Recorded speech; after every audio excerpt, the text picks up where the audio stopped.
Okay, atras. Op. So yun, what's up mga ka-sidecar? Welcome back muli sa ating panibagong vlog. Ito na yung pinaka-finish product mga idol sa ano natin, Honda Click 150i na conversion. So nasa gitna siya mga ka-sidecar.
Baru na.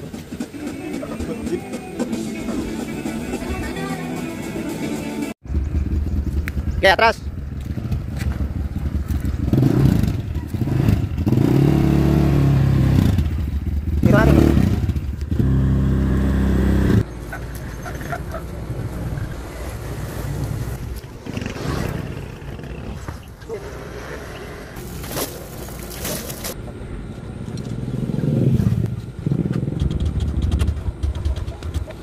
Okay, atras.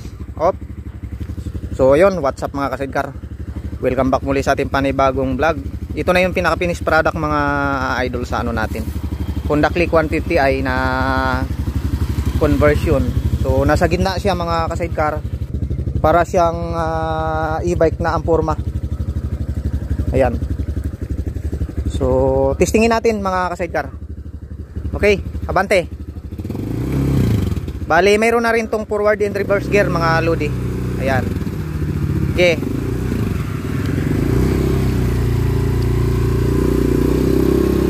Okay. Yan lang, malapit lang. Yan lang, malapit lang. Huwag mo ilalayo. So, working na lahat yan mga ka-sidecar. Pati yung mga ilaw sa likuran. Nagawa na natin. Ayan, may dumaan lang na tricycle. Yun, gumagana yung kanyang reverse. Napakagwapo ng customize natin. Ayan. Siyempre, bago ang lahat mga sidecar, ipapakita natin sa inyo kung ano nga ba yung mga nagawa natin dito. So, yung kanyang mga ilaw mga ka-sidecar, ano yan, ilaw po ng sasakyan. Hinulman na lang natin dyan sa likuran niya. Tapos, ginawa natin ng bumper na stainless dito sa likod. Yan, bali ito kung kanyang mags mga ka-sidecar, 12 inches yan yung ang kanyang gulong 400 by 12. So yung ginawa natin dito, yan, pinutol na natin yung motor para makapasok yung pasahero dito. Then mga bolted lahat po yung mga flooring nito. Ayan, may mga bolt. Ganon din dito sa tagiliran para mabuksan yung kanyang panggilid. Mga nakatornilyo po yan. Ayan, ito. Tatanggalin mo na itong flooring. Madali lang naman baklasin yan para ma-maintenance yung panggilid nito. So Malapad na rin yung ginawa natin ditong upuan mga ka-sidecar. Yan, kasi ang 3 pasahero dito pagka ano, medyo maliliit lang. Ayan, napakapugi ng driver. Anong masasabi mo? Ayos. Ha? Ayos. Ano masasabi mo sa experience mo? Parang e-bike lang din. Parang yung baitan din. Parang e-bike. Yan. Mas malapad lang to sa e-bike mga ka-sidecar. Hindi siya tumbahin. So, na-testing ko na rin to. Doon kasi sa ano, sa e-bike, pagka lumiko ka ng bigla, medyo nakakatakot. Ito hindi. Kasi mabigat yung kanyang body nito eh. Hindi gaano tumbahin. Okay. So, yun, walang magiging problema dito sa pag-maintenance sa gilid, sa panggilid niya. Madali lang. Dito naman sa kabila mga ka-sidecar. Ayan. Nandito naman yung kanyang radiator. Ayan, madali siyang maglagay ng ano diyan, coolant. Madali lang din. Then ito, binago na natin yung kanyang pinaka-pairings dito, inalis na natin, pinalitan na natin ng detachable na stainless. So, pakita mo yung ano, yung upuan. Buksan mo. Kung paano mag-gas. So, ayan, ito na, dito natin nilagay yung gas tank niya mga lodi. Ayan. Conversion na rin yan lahat. So, baba mo. Yan, dito pi.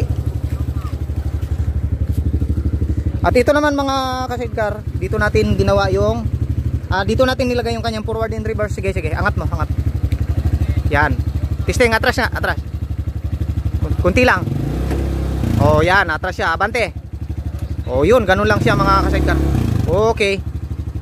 So, yun. Yung ginamit natin dito nga side mirror mga idol, yan, pang ano na yan, pang sasakyan. Hindi ko lang alam kung anong sasakyan to. In-order lang to sa online. So, siyempre, ginawa na lang natin ang paraan para makakabit dito.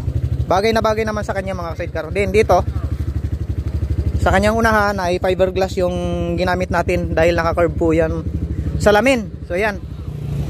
Pinalakihan natin konti kasi nung nakaraan, blind spot po yung nagawa natin dyan. Pinalaparan natin. So, yun. Bali, testingin natin mga lodi yung gawa natin. So dito sa likod, yan. May 3 salamin na nakakabit sa kanyang tagiliran din. Diyan na rin natin nilagay yung kanyang pinaka plate number sa likuran. Yan. Okay. So ayan, what's up mga ka-sidecar. Sa drive test natin tong ating Honda Click 150. Pasakay. Okay.